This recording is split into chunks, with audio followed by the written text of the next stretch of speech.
Sebelum dimulai, jangan lupa subscribe dan bunyikan loncengnya ya. Hari ini kita akan belajar tema 5, subtema 3, pengaruh perubahan cuaca terhadap kehidupan manusia. Bagaimana? Sudah siap? Yuk kita mulai belajarnya.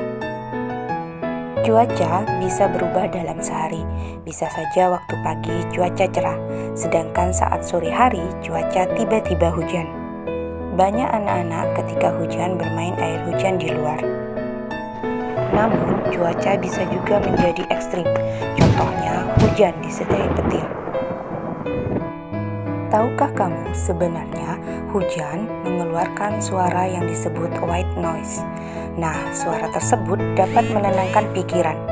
Hujan juga membuat udara menjadi segar, karena hujan dapat menghilangkan zat berbahaya dalam udara. Ketika cuaca cerah, semua dapat melakukan aktivitas di luar. Contohnya bermain layang-layang. Namun, ketika hujan, jangan bermain layang-layang ya, karena bila ada petir, beresiko terkena petir. Cuaca yang berubah-ubah dapat juga mengakibatkan penyakit demam berdarah. Karena itu, tetap jaga kebersihan ya. Selain menjaga kebersihan, kita juga harus menyesuaikan pakaian, makanan, dan minuman sesuai dengan cuaca yang terjadi. Kalau hujan, sebaiknya memakai baju yang agak tebal agar tidak dingin, serta makanan dan minuman lebih baik hangat agar tidak terkena penyakit flu. Sebaiknya kalau cuaca cerah, pakaian yang kita pakai adalah yang mudah menyerap keringat. Kalian suka hujan tidak? Tahukah kalian bagaimana siklus hujan? Perhatikan gambar yuk. Itu adalah siklus hujan. Hujan terjadi karena penguapan air di bumi, baik itu di laut, sungai, atau dimanapun. Uap air yang terkumpul mengalami pengembunan menjadi awan, kemudian terjadilah pengendapan. Di sini, awan berubah menjadi mendung. Saat pengendapan atau mendung semakin banyak, maka terjadilah hujan atau titik-titik air turun ke bumi. Air hujan yang turun ke bumi kembali lagi menuju laut, sungai, dan tempat-tempat air lainnya. Begitu seterusnya, berulang-ulang. Bagaimana? Sudah paham? Hujan yang terjadi setiap daerah berbeda tingkatnya, karena itu mempengaruhi tanaman pada tiap daerah. Sebagai contoh, di daerah dataran tinggi yang banyak hujan, tumbuhan teh bisa tumbuh dengan subur. Sedangkan di daerah dekat pantai yang sedikit hujan, tanaman padi tumbuh dengan suburnya.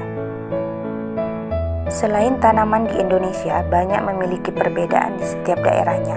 Sebagai contoh, tarian daerah. Bisakah kalian menebak dari daerah mana saja tarian pada gambar? Meskipun banyak perbedaan, namun kita harus tetap bersatu ya. Masih ingatkah kalian apa itu pecahan? Pecahan adalah bagian dari satu kesatuan ya. Subtema 3, kita akan belajar soal cerita tentang pecahan. Yuk kita lihat contoh. Ibu memotong kue menjadi 4 bagian. Sepotong kue diberikan kepada adik. Berapa potong sisa kue milik ibu? Jawabannya, karena dipotong 4 bagian, maka pecahannya adalah 4/4. Dikurangi 1/4 sama dengan 3/4. Gampang kan? Selanjutnya, kita akan belajar tentang motif Toraja, yang merupakan contoh dari gambar dekoratif. Ada motif Pakadang Pau, Nek Limbongan, Pak Tedong, dan Pak Sulan Sambuang. Motif ini sama sebenarnya dengan motif batik di daerah Jawa. Motif tersebut memiliki arti tersendiri. Contohnya motif Pak Sulan Sambuang. Sebenarnya berarti lipatan seperti tembakau sirih, dimaknai sebagai lambang kebesaran bangsawan Toraja. Kalau Pak Tedong berarti kerbau atau tanduk kerbau, bermakna kesejahteraan dan kemakmuran bagi masyarakat semua dan keluarga. Akhir, kita akan mempelajari gerak meloncat dan berayun, berputar. Gerak tersebut adalah melatih kekuatan. Kalau gerak meloncat melatih kekuatan otot kaki. Sedangkan gerak berayun berputar melatih kekuatan otot tangan. Bagaimana? Kalian bisa mempraktekkannya di rumah ya, tapi dengan pengawasan orang tua. Tidak boleh melakukan sendiri ya. Nah, akhir pembelajaran, semoga bermanfaat. Sampai jumpa.